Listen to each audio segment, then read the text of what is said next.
Hello again, everybody. Welcome to Drive Time, brought to you by Auto Driveaway. My guest today, Laura Jozwiak, who many of you probably recognize as, I would say, an icon in the fleet industry. So, Laura, welcome and thank you for joining me. Thank you. And it's an honor to be introduced that way, and I hope I live up to your expectations. Well, so thank you for being here. So, I think a lot of people know Laura, her time in the fleet industry, particularly at Wheels, but would love to hear just a little bit of your background, your career path, and then we'll kind of get into what comes next. Sure. So hi everybody. Always excited to get in front of fleet and talk about not only just fleet and what's ahead of us as an industry, but also this type of story where it's about our own personal growths and opportunities and pivots. And so a little bit about me. I have been in the industry for over 30 years. I was an executive assistant to the VP of sales at MK. I didn't search out fleet. I didn't know anything about fleet. I needed a job and I had a little baby and I needed a job and I was organized and a fast typer, still am. And I thought, hey, I can do this job. And once I got in there, I really, through a series of opportunities that were given to me at MK, I learned the operations of the fleet industry and fell in love with it. And from learning the operations, I'm really glad I had that foundation to understand how everything weaves together, how everything I always talk about, you pull on a thread in fleet and you unravel a sweater, but you can also take yarn and knit a beautiful sweater as well, if knitting or sweaters are something that you're interested in. And so I'm from MK and the operational side. After about 10 years, I decided to go to Wheels. And Wheels in the industry, and at that time and still today, known for being exceptional with client retention, with superior service, really focus on results of the customers. And I wanted to be a part of that. From there, I grew from managing that group and learning all sorts of different things about the industry. And through time, when I left just last year, I was the chief client officer of the combined Wheels, which was a combination of Wheels, LeasePlan US, and Donlen. So amazing. I mean, you think about a executive assistant to chief client officer. I mean, amazing path. And so, what did you see? I mean, you saw it all, but in that time, how did you see the fleet industry evolve and change with everything that was going on? What stood out to you the most over that time? One of the things I love about the fleet industry is that there is constant change. Of the fundamentals, every year a new vehicle model would come out, new technology would come out. So you have that as just constant change and positive change. I mean, the vehicles today that are built today are more reliable. You can drive them longer, and they're by far safer than anything that was when I started and we put on the road 30 years ago. That's basic. But the other things that I think have changed is just the speed of change, the data that we create within this space is immense. And so getting to now being able to use AI to get actionable insights and get away from spreadsheets and data dumps to actually what is meaningful to fleet managers and collectively, where could we go next to make something more efficient, more productive, more profitable, whatever it is that we need to do. But the bottom line with fleet, it always starts with driver safety on the road. And then from there, how do you have a efficient mile driven on that road, safe and cost efficient? Yeah, it's certainly an industry that has had to adapt and evolve. You mentioned supply chain, COVID, the rise of EVs, and all the, like, 30 years ago that wasn't even a thought, right? So much has changed as you maybe had a half a second to step back now out of your day-to-day role. how do you see the industry this year in 2026? Like, where do you see things going this year in the fleet space? It's a really interesting time. And actually, to go back just a minute, if I could, Kevin, one of the main things that you could summarize what has catapulted the fleet industry further along is regulations. And no one likes regulations. Regulations could be quite boring, but if you think about the regulations, like you just mentioned, EV, that started from regulations, started really from regulations in Europe that then were brought into the States about science-based targets, SBTI. It started from then ESG and the fleets that are domiciled or their corporate headquarters are in Europe, making the mandate that here in the US, you have to be 100% EV as well. And there are many fleets that were able to do so and have done so and will stay committed to it. But when you look at, I wanted to answer that way a little bit on the regulations, because if we had this podcast a year ago, 2 years ago, probably more so, I would say it's just going to go hog wild now into EV. Lots has changed. Right. And I would say it's a regulation again that we really have to be mindful within the fleet industry, wherever you are in the fleet industry, that regulations have made a significant impact. And I would say in a positive way, because you have to manage through all of them. They're going to come.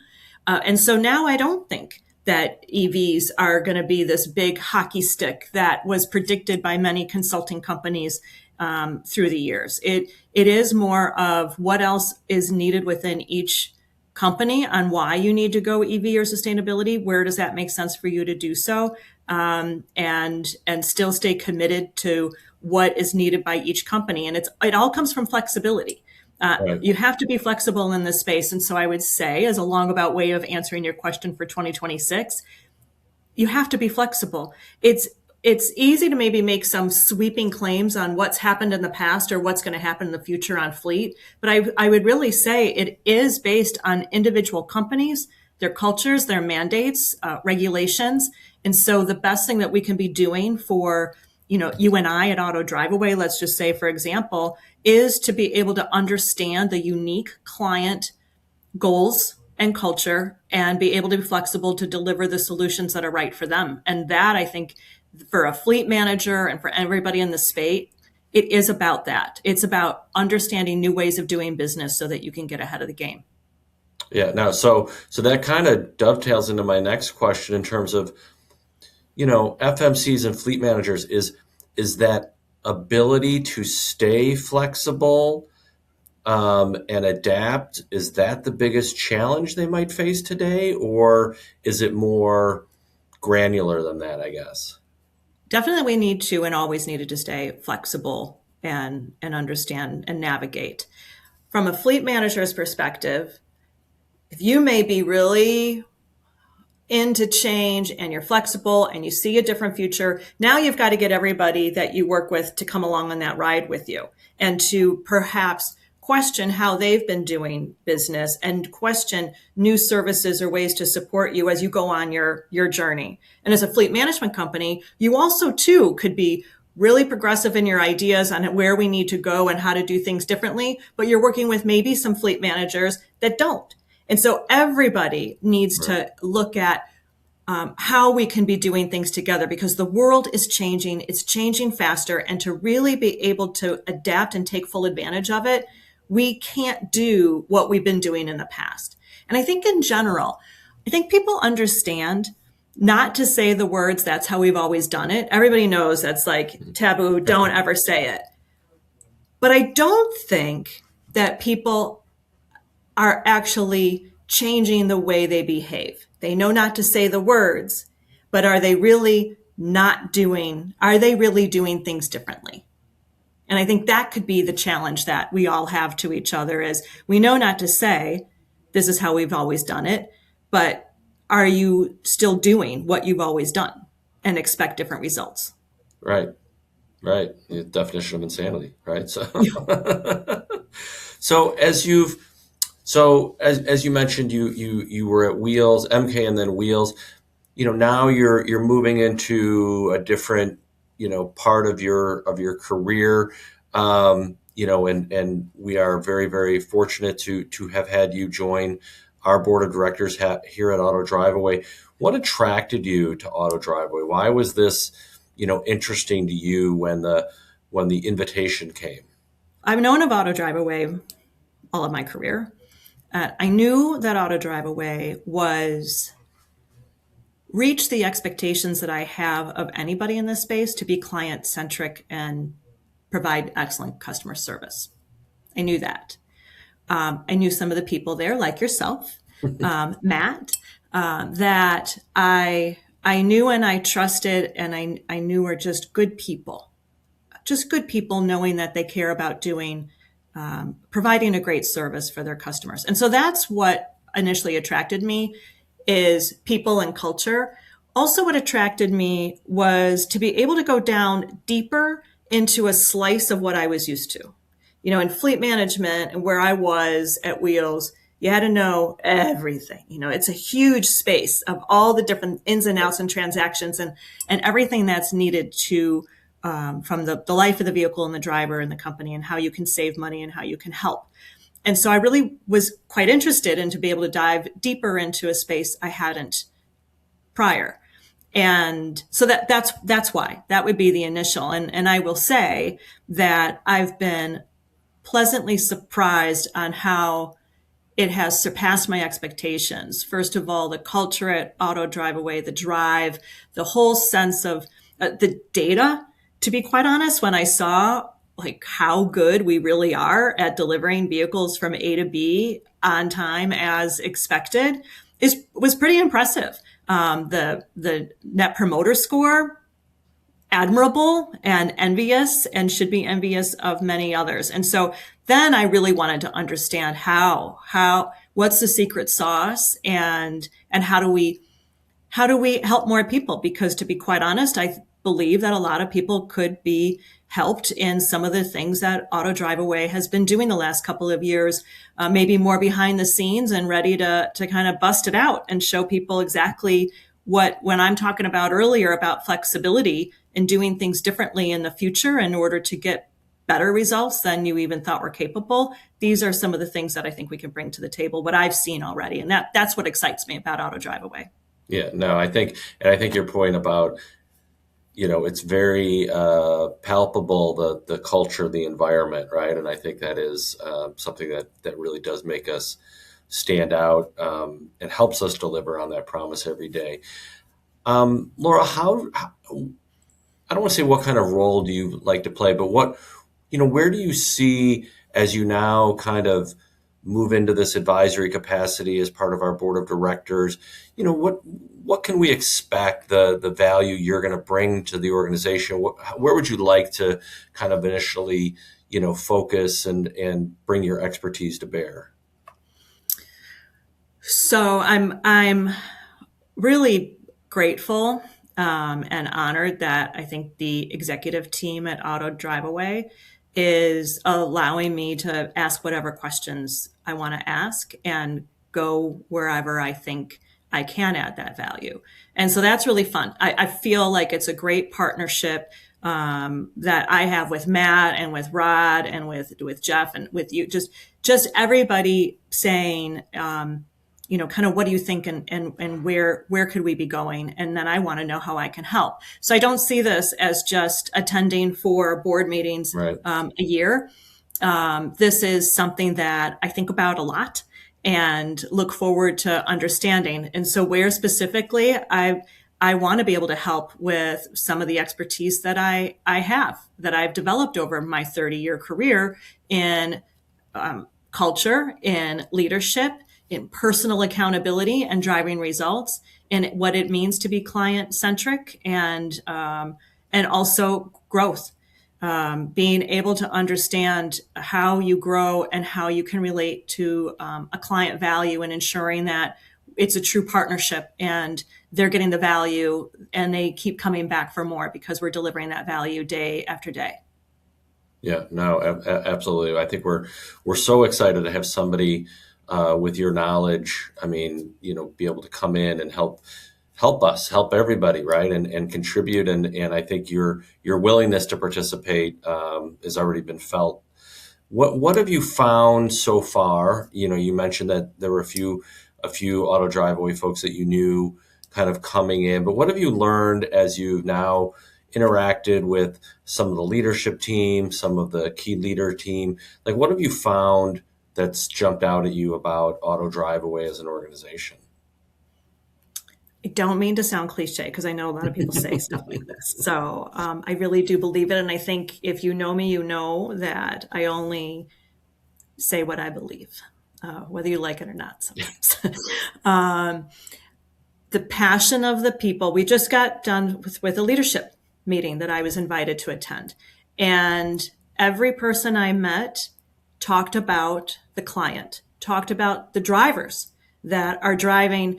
Not they Auto Driveaway doesn't talk about the vehicles as the customer's vehicles. We talk about the vehicles as our vehicles. And to the point where I had to question, like, can I just make sure I understand? Like, what do you mean our vehicles? We own our own vehicles? No, no, no, no. That's our customers' vehicles. It's our accountability. They're under our stewardship while we have them. And that is real accountability. That to me is real ownership, and respect given to the trust that the customers give us to deliver their vehicles from point A to point B. So I was really impressed that everybody seemed mission focused on that.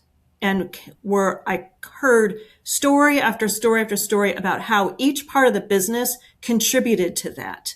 And that is really hard to do. And I encouraged the leadership to be a little bit more proud of that and to be more boastful about that, because I've seen a lot of companies through my time, hundreds, if not thousands of companies through the 30 years that I have been privileged to work with different companies. I know that that's a very challenging process to get through, to have a consistent culture that everybody believes in and a mission that everybody believes in, and wanting to get from kind of the excellence that we provide today, and how do we not rest on those laurels, but to get to exceptional that we want to get to tomorrow. That's what my takeaway was. Yeah, no, a great answer. Thank you so much. So having been on the other side, if you will, or further upstream, whatever you want to describe it. So at an FMC, and Auto Driveaway works with a lot of our fleet management companies. Where do you see, having now seen the flip of that coin, where do you think Auto Driveaway can help those fleet managers and account managers at the FMCs? How does Auto Driveaway help them be successful now that you've kind of seen, behind the scenes, if you will? I think first is allowing us to tell our story a little bit. Auto Driveaway was, been around for a long time. I seem to gravitate to companies that have been around for decades. Exactly. So I like that. But also, too, has gone through a lot of models as of late. So hear me out, because there's a point, and I'll get to your question. For example, Auto Driveaway was a franchise model, and now it is not. It is all owned. There is that consistency I talked about in leadership group, that ownership that each person plays. They understand the handoffs that are involved, and they take full responsibility for that supply chain. I don't know, Kevin, honestly, how many FMCs or fleet management company or fleet managers that are managed by the FMC know that shift and know that accountability that's there. So they may have had a move or experience with Auto Driveaway 5-10 years ago and may have a certain opinion. So how we can help today is allowing us to tell our story about who we are today and where we're going tomorrow, because I think that they would be impressed on what they learn. And so beyond that, though, is the technology that we have, and where the mobile app and the drivers being able to see what their routes are, the customers seeing where those routes are, where that vehicle is going. And near and dear to my heart, since I started in license and title many, many, many, many moons ago, is our ability to do license and title at a very high level, which again, I've seen the numbers to show the accuracy of it for any fleet. That's another big component that we can help with fleet managers and fleet management companies, because that is a beast to manage. And you need every type of avenue to get that work done, because if it's not done, vehicles can't be driven. Right. Yeah. And I think to your point, the partnership that we create with our FMCs to allow them then to serve their customers, right? I think that's where really the secret sauce is, and providing them with all the information, the data, the transparency, the communication. Really, then, our goal is to make their, as a fleet manager and account manager at an FMC, their lives easier, so that ultimately, our shared customer is benefiting. That's right. I also think that there's different ways of just doing things, as I talked about before, doing something different that you may not have done before, especially when it comes to upfit and trucks. I've seen a lot where in that supply chain where that can really constrained, from the OEM to the ship throughs or the ship tos and the upfit and back into the supply chain and getting to the vehicle. In the meantime, there's costs that are being incurred. And so how can we insert ourselves into that process, that to actually get the vehicle to the driver's hands, the ultimate driver's hands, sooner? And I think that there's a role that we can play in that as well in some areas that I would be really interested in talking more about. Right, right. So, as a wrap up, now that you have hopefully a little more free time, what are you doing with that free time? So what are you doing when you're not, advising us, and now that you have maybe less structure in your life, how are you keeping busy? What do you like to do? Maybe some of those things that you never had a chance to do before. Good question. I would say it was probably like 2 weeks into my kind of leaving my corporate role, when I found myself making lots of to-do lists for now me and my husband and the house. I didn't know how to operate any other way. Every day I had a to-do list. We had to make sure we got it done by the end of the day. And maybe like day 3 of that, my husband said to me, like, hey, is this kind of how we're going to be living from now on? I just kind of need to know what I'm in for. It got me realizing that maybe I need to relax a little bit. So I still do have a to-do list. So Matt will like that I'm showing this. I still have a to-do list, but certain things I'm doing. So for fun, I've been golfing. In my life, I've probably have golfed prior to last season, maybe 5 times. Last season, I golfed over 40 times. Wow. 9 holes. Maybe every once in a while there was an 18 hole in there. So I'm a great 9-hole golfer. My index is terrible, but I love it. I got the bug. I was watching weather and scheduling calls with clients and with people around tee times. So I'm looking forward to getting back on the golf course in the summer. So I've done that. I'm also a grandmother of 4. I'm called Lolly. My husband is called Pop. So we're Lollipop, which means we're suppers for our grandchildren. And so I've enjoyed being able to be there for my 2 daughters who have the 4 children. One has 3 children, one has 1. I'm super excited that they can call me and be like, hey, Mom, what are you doing Monday? Or, my husband's going out of town for a week. Can you come and help me with my daughter in Iowa who has 3 under 6? Yeah. I'm really happy that I can just say yes. In the past, that would have been an absolute no, that's impossible. I can never do that. And so that's been a great shift for me as well. I need to plug because I'm also co-authoring a book. I can't talk much about what it's about, but hopefully we'll have it published in 2026. But it would follow more on my philosophy I've put out there for quite some time on personal accountability and building an intentional life and career. I would say that much. So we're very excited about that. And so I've been keeping myself busy. Yeah, it sounds like it. It sounds like you're probably just as busy now, just doing different things, and maybe your choice of what you get to do. So that's fantastic. That's the difference. Yeah. Well, Laura, thank you so much for joining me. This is great. Always great to talk to an old friend, but then also somebody who's so knowledgeable about particularly the fleet industry, and we're just so excited about the knowledge and the experience you're going to bring to Auto Driveaway to help us be even better. So excited about 2026 and having you on board. So thank you. Oh, thank you, Kevin. I really appreciate it. You made it easy, and I'm equally excited. Hopefully, my passion continues to shine through. It's always about making a better experience for our clients and keeping all of our drivers safe. Absolutely. Thanks again, Laura. Have a great day. Bye.